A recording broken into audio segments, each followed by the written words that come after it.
بسم اللہ الرحمن الرحیم۔ شروع اس اللہ کے بابرکت نام سے جس کے قبضے میں آپ کی اور میری جان ہے۔ معزز سامعین، نبی کریم صلی اللہ علیہ وسلم نے فرمایا کہ بنی اسرائیل میں 3 آدمی تھے، ایک کوڑا، دوسرا گنجا اور تیسرا اندھا۔ خدا تعالیٰ نے ان کو آزمانا چاہا اور ان کے پاس ایک فرشتہ انسان کی شکل میں بھیجا۔ پہلے وہ کوڑے کے پاس آیا اور پوچھا کہ تجھے کون سی چیز پیاری ہے؟ اس نے کہا مجھے اچھی رنگت اور خوبصورت کھال مل جائے، اس سے لوگ گھن کرتے ہیں اور اپنے پاس بیٹھنے نہیں دیتے۔ اس فرشتے نے اپنا ہاتھ اس کے بدن پہ پھیرا تو اسی وقت وہ اچھا ہو گیا اور اچھی کھال اور خوبصورت رنگت نکل آئی۔ پھر پوچھا تجھے کون سے مال سے زیادہ محبت ہے؟ اس نے کہا اونٹ۔ پس اس نے ایک اونٹنی اس کو دے دی اور کہا اللہ اس میں برکت دے۔ اس کے بعد وہ فرشتہ گنجے کے پاس آیا اور پوچھا تجھے کون سی چیز پیاری ہے؟ اس نے کہا میرے اچھے بال نکل آئیں اور یہ بلا مجھ سے جاتی رہے جس سے لوگ نفرت کرتے ہیں۔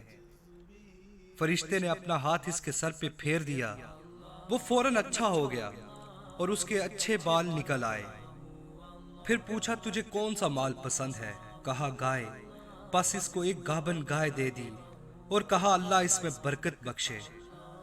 اس کے بعد پھر اندھے کے پاس آیا اور پوچھا تجھ کو کیا چیز چاہیے؟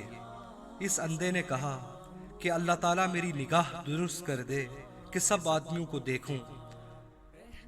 اس نے اس کی آنکھوں پہ ہاتھ پھیر دیا اور وہ اچھا ہو گیا۔ پوچھا کہ تجھ کو کون سا مال پسند ہے؟ اس نے کہا بکری۔ پس اس کو ایک گابن بکری دے دی گئی۔ تینوں کے جانوروں نے بچے دیے۔ تھوڑے دنوں میں اس کے اونٹوں سے جنگل بھر گیا اور اسی طرح اس کی گائے اور بکریوں سے بھی جنگل بھر گیا۔ پھر وہ فرشتہ خدا کے حکم سے پہلی صورت میں کوڑی کے پاس آیا اور کہا کہ میں ایک مسکین آدمی ہوں، میرے سفر کا سارا سامان ختم ہو گیا ہے اور منزل مقصود تک پہنچنے کا کوئی سلسلہ نہیں سوائے خدا کے اور تیرے۔ میں اس اللہ کے نام سے جس نے تجھ کو اچھی رنگت اور عمدہ کھال عنایت فرمائی، میں تجھ سے ایک اونٹ مانگتا ہوں کہ اس پر سوار ہو کے اپنے گھر جاؤں۔ اس کوڑے نے کہا یہاں سے چلا جا، مجھے بہت سے حقوق ادا کرنے ہیں، تجھے دینے کی اس میں گنجائش نہیں ہے۔ فرشتے نے کہا شاید تجھ کو میں جانتا ہوں، کیا تو کوڑا ہی تھا کہ لوگ تجھ سے گن و نفرت کرتے تھے، اور کیا تو مفلس نہ تھا؟ پھر تجھ کو خدا نے اس قدر مال عنایت فرمایا۔ اس کوڑے نے کہا واہ کیا خوب، یہ مال تو میری کئی پشتوں سے باپ دادا کے وقت سے چلا آ رہا ہے۔ فرشتے نے کہا کہ اگر تو جھوٹا ہے تو خدا تجھ کو ویسا ہی کر دے جیسے تو پہلے تھا۔ اس کے بعد دوسرے شخص یعنی گنجے کے پاس آیا اور اسی طرح اس سے بھی سوال کیا، اس نے بھی ویسا ہی جواب دیا۔ فرشتے نے کہا اگر تو جھوٹا ہے تو خدا تجھ کو ویسا ہی کر دے جیسے تو پہلے تھا۔ اس کے بعد اندھے کے پاس گیا اور کہا میں مسافر ہوں اور میرے پاس سامان نہیں، آج باجز خدا کے اور پھر تیرے کوئی میرا وسیلہ نہیں ہے۔ میں اس کے نام پہ جس نے تجھ کو دوبارہ نگاہ بخشی، میں تجھ سے ایک بکری مانگتا ہوں کہ اس سے اپنی کاروائی کر کے اپنا سفر پورا کروں۔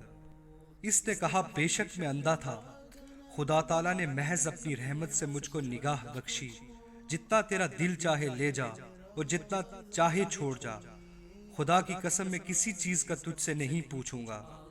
فرشتے نے کہا تو اپنا مال اپنے پاس رکھ، مجھے کچھ نہیں چاہیے، فقط تم تینوں کی آزمائش مقصود تھی سو وہ پوری ہو گئی۔ خدا تجھ سے راضی ہوا اور ان دونوں سے ناراض ہوا۔ باحوالہ بیشتی زیور حصہ اول۔ معزز سامعین، اندھے کو شکر خداوندی کے عوض یہ ملا کہ اس کے مال میں مزید اضافہ ہوا، خدا اس سے راضی ہوا اور دنیا و آخرت دونوں میں کامیاب ہوا، اور باقی دونوں سے اللہ پاک ناراض ہو گیا، ان کی دنیا بھی گئی اور آخرت بھی گئی۔ آخر میں آئیے ہم سب مل کے دل کی گہرائیوں سے دعا کریں کہ اللہ تعالی ہمیں ان تمام واقعات سے سبق اور عبرت حاصل کرنے اور نیک اعمال کر کے اپنی آخرت بنانے کی توفیق عطا فرمائے، آمین یا رب العالمین۔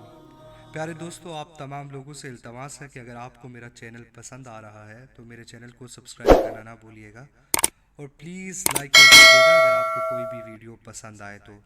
بہت شکریہ، اللہ حافظ۔